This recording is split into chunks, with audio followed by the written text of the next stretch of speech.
Yo, what's up, guys? We got a new dev blog, balance changes, update 15.4. Now, this is going to be a little bit before this update comes through. I think 15.3 is like a 6-week update, something like that. Big changes, including Italian battleship NERFS, maybe? Maybe buffs? Italian cruisers, DD getting looked at. Valparaiso finally nerfed, right? Surely it's enough. Surely.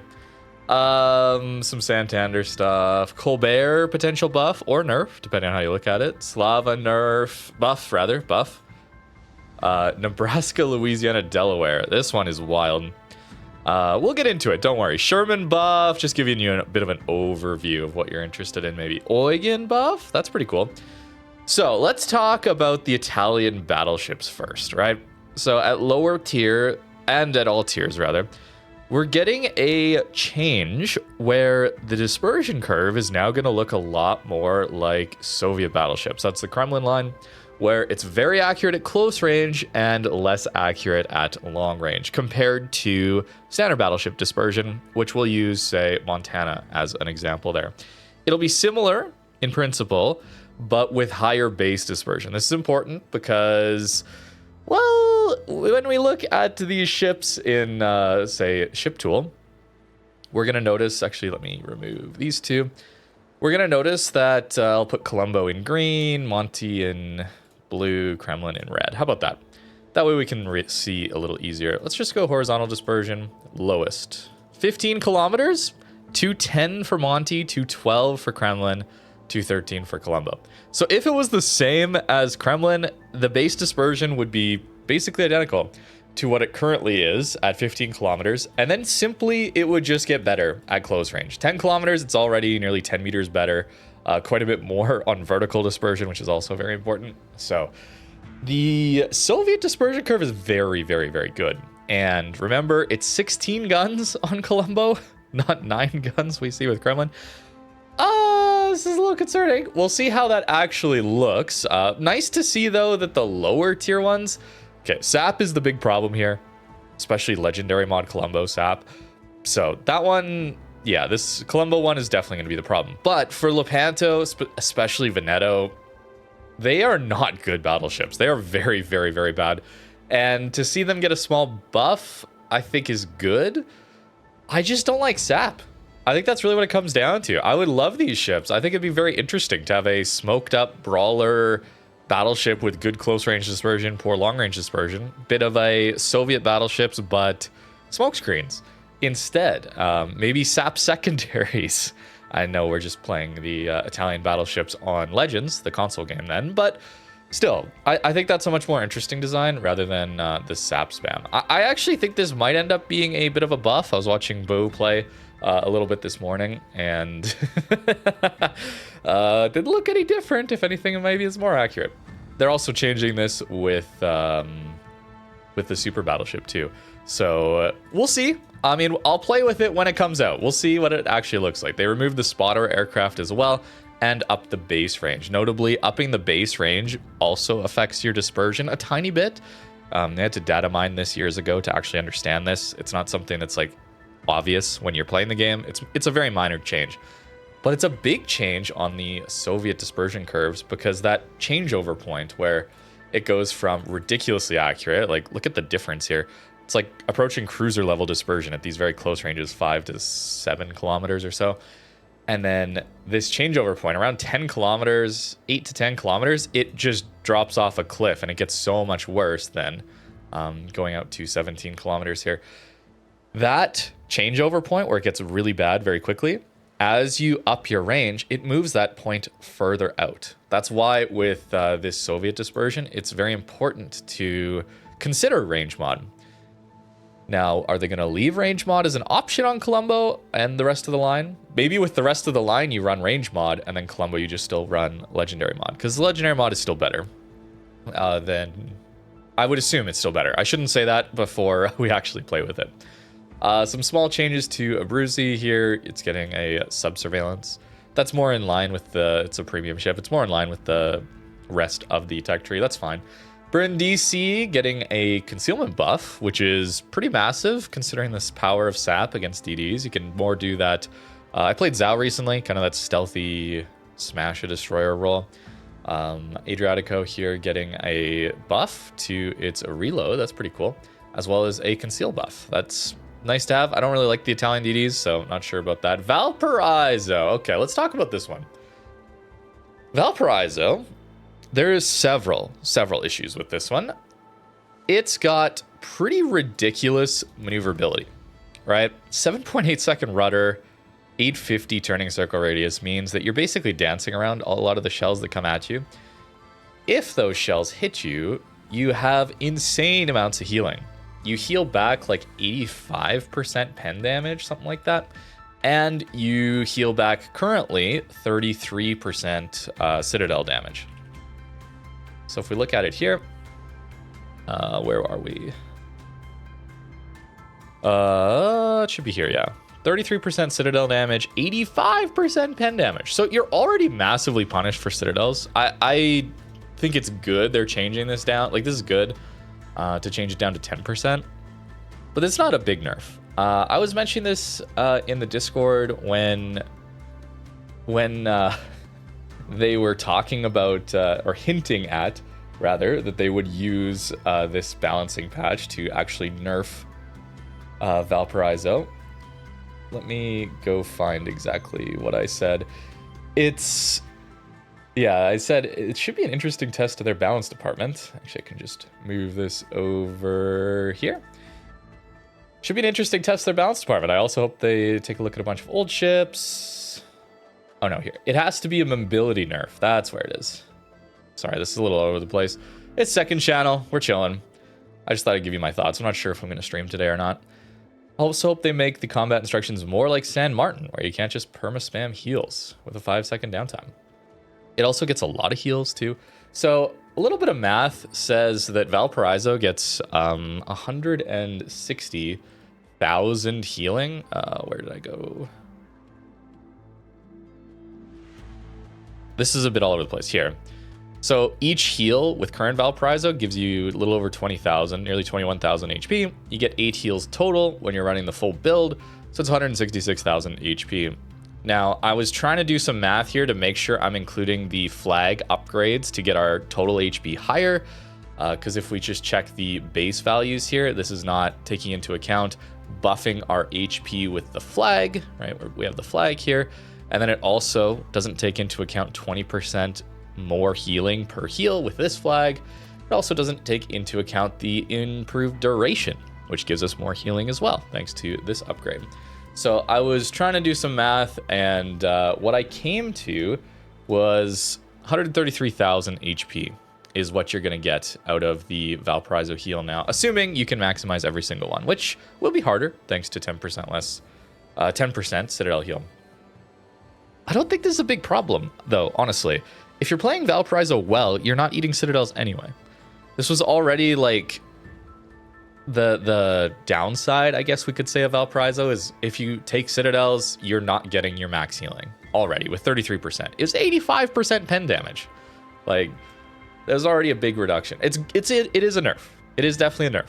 But this rudder shift, this turning circle radius, the built-in acceleration, that needs a change. Massive change. I also think it should just not get 6 heals base. Why doesn't it just get 4 heals base? I also think that, I mean, why is the cooldown normal? It's like an 80-second cooldown. That's standard.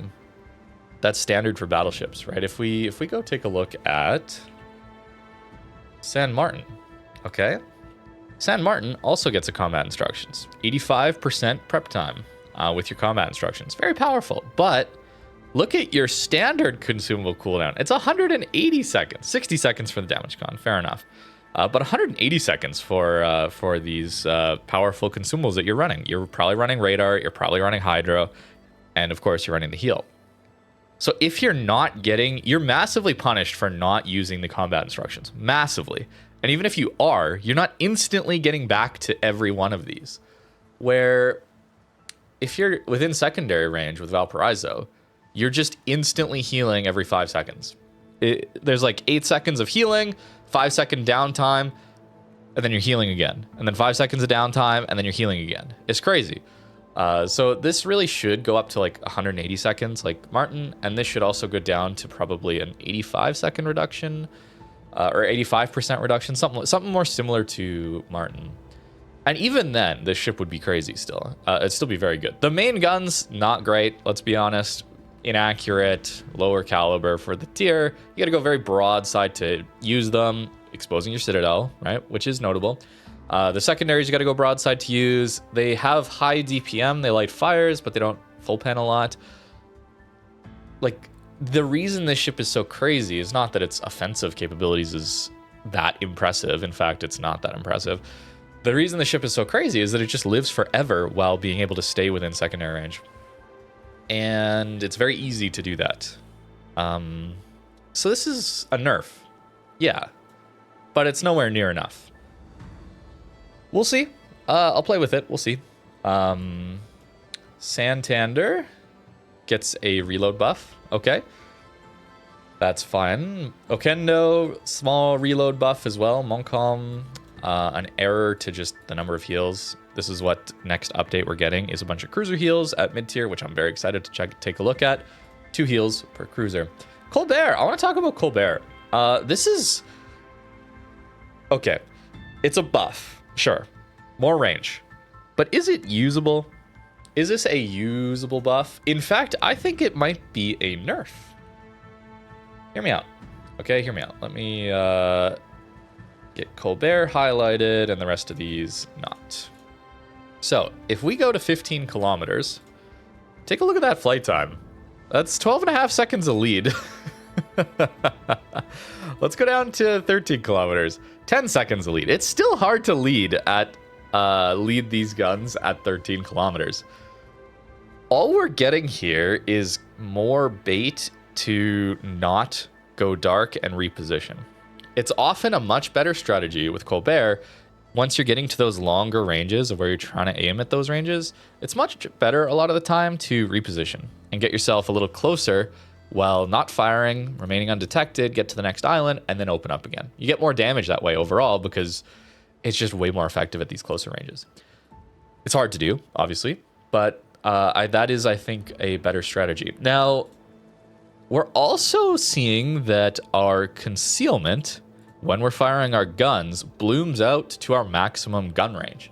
This is a bit of an obscure thing, but in buffing the range up to 15, it actually means that we are getting spotted more often through gaps in islands that we otherwise might not be. Now, this is a bit hard to describe here, so maybe I can just go quickly to a training battle. Maybe we can get a look at a map. Even here, let's just take this map, for example. Let's say I'm sitting on this island here. No, let's use a more common island. Let's say I'm sitting on this island here. I'm over here, and I'm shooting over this island, farming someone down here, okay? What if there's a DD in the middle here, and I'm sitting here, and there's a line of sight through there, okay?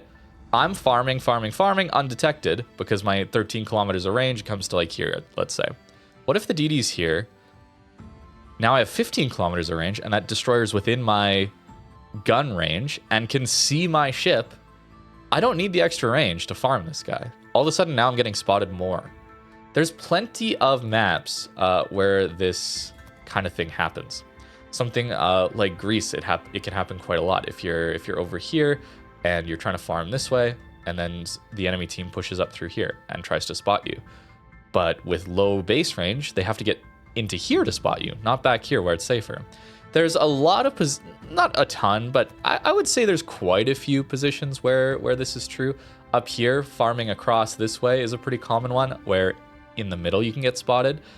But if you don't have a lot of base range, then you're not actually getting spotted that often. I hope that makes sense. It's a little hard for me to describe with these such small maps in Training Room, but I hope that makes sense. I see this as a bit of a nerf, to be honest with you. We'll see. In some games, it will be a buff because you can just farm battleships that are stationary. But hitting anything like a maneuvering cruiser, a maneuvering DD, certainly not going to happen. A buff to Slava is not something I had on my bingo card. I will be very interested to take a look at this. This is a huge alpha damage buff. This is absolutely massive. Because currently, yeah, like let's take Monty. Monty as an example. Currently, if we go to our damage here, notice Monty 13,500 alpha. It's pretty high for a 406.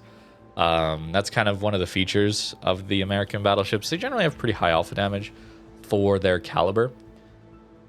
It's gonna be pretty close. 50 damage less. That's the downside of Slava, is you're doing low alpha damage when you're only getting full pens and over pens. It feels like you're not doing a lot, but you have such insane accuracy and pen at range that you are getting many more citadels. That was the upside, is that on average, you're getting more citadels than you would with a Montana, but you have lower alpha damage. Now it doesn't. That'll be interesting. We'll have to take a look at that. Now, Nebraska, Delaware, and Louisiana. Big shout out to Boo for playing on the test server so we can see this. Definitely go check him out. But this is now the armor plating. Look at that. It is 38 everywhere. Yeah, 38 everywhere. I don't know what they're thinking with that one, brother. I have no idea what they're thinking. You already had 38, so plunging fire. But now, if you get closer, suddenly all of this is just going to shatter destroyer HE. It's going to shatter light cruiser HE, even a lot of heavy cruiser HE, if it doesn't have quarter pan or anything like that, will get shattered by this. And you'll just have this tiny little section up here as a superstructure to hit. Now, maybe you think you're going to get more AP pens. Well, given all the angles and weird boxiness of this and just the massive overall size, think GK superstructure. How easy is it to get full pens on a GK superstructure? Very. The answer is very. Okay, rhetorical question. The answer is very. It's thinner than... it's actually thinner than the Louisiana superstructure. Like, look at how wide this is, right? So any shots you're firing into here with your battleship AP, cruiser AP, DD AP, it's already arming and detonating within this superstructure. So that's not going to change, I don't think. All this does is mean that you're going to have a much harder time actually farming one of these down if you can find it at closer ranges in your light cruiser and in your destroyers. I don't understand that. To be honest with you, I don't understand that. That is a crazy one. And that is also for Delaware. That's getting 38, and Nebraska's going up to 32. Wow. I mean, we already know when you're dealing with carriers, there's no superstructure to farm. I guess they got to apply that to the hybrids now. I don't like it, man. Anyways, the Louisiana also will be able to store up to 2 flights. Now, it's not improving your outright DPM if you're launching on cooldown. But what this means is, a lot of the time, you're not launching your strike on cooldown. So effectively, you're gaining some DPM, but you're also gaining massive alpha potential, where when a target is in a prime opportunity for you to go strike, you probably have a couple strikes saved up then to massively crush them for free because it's aircraft. We're not going to get into that rant today, but that's that. Crazy. I'm not a fan. There's some things, maybe. I'm excited for the mid-tier cruisers getting heals. The rest of this is like, are we playing the same video game? I don't know. Congress getting a small buff, a bit of range, bit of reload. I don't think Congress is very good. I'm not sure what this means. Maintains 2 charges of repair party. Does Congress really only get 2 repair parties? I don't play that ship, so... I thought it would have got 3. It really only gets 2. Wow. That's a surprise. Okay. Well, the more you know. Yeah, not a great ship, but I guess little DPM. Here's an interesting one, Sherman. Although San Diego getting a range buff. Now, this can be useful sometimes. Again, it feels a bit like that Colbert scenario again. We'll see. Sherman getting a massive buff, allowing you to actually slot an engine boost. So one of Sherman's problems is that it's very sluggish around the map. That's often what I talk about whenever I cover Sherman and Marceau, both coal ships. Basically the same price, same tier, both destroyers, both gunboats. Sherman gives you insane shell velocity, so you're not really having to worry too much about leading your target. What you worry about is positioning, because it's so slow around the map. Marceau is the exact opposite. Horribly difficult to lead your shells, but it's so fast you don't have to think about your positioning as much. You still do, but not as much. This kind of helps deal with that downside. It also means that when you're stuck in between your smokes, which can happen because the American smokes have a long cooldown, you have more maneuverability. This is a big buff to Sherman. Big buff. Not necessarily something I thought it needed, but maybe, perhaps. Cheshire getting a reload buff. That's kind of cool.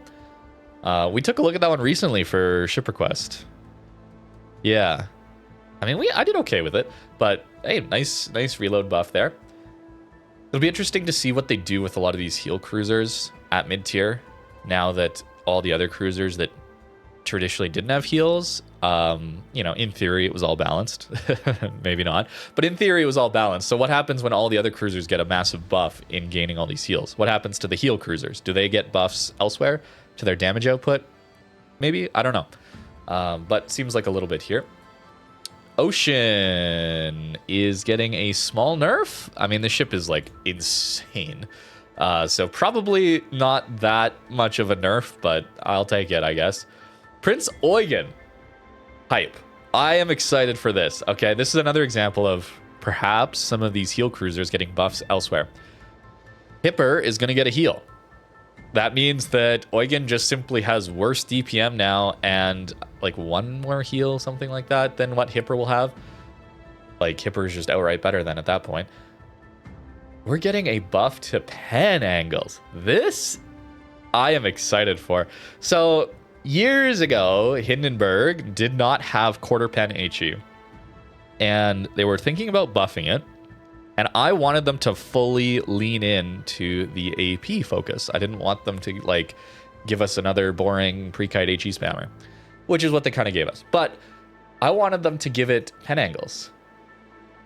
We're seeing that here. This is exciting. Blucher also gets some pen angles, I believe. Unless, that ship got nerfed right on release. It's been a while. But pen angles, small alpha damage buff, that'll be fun.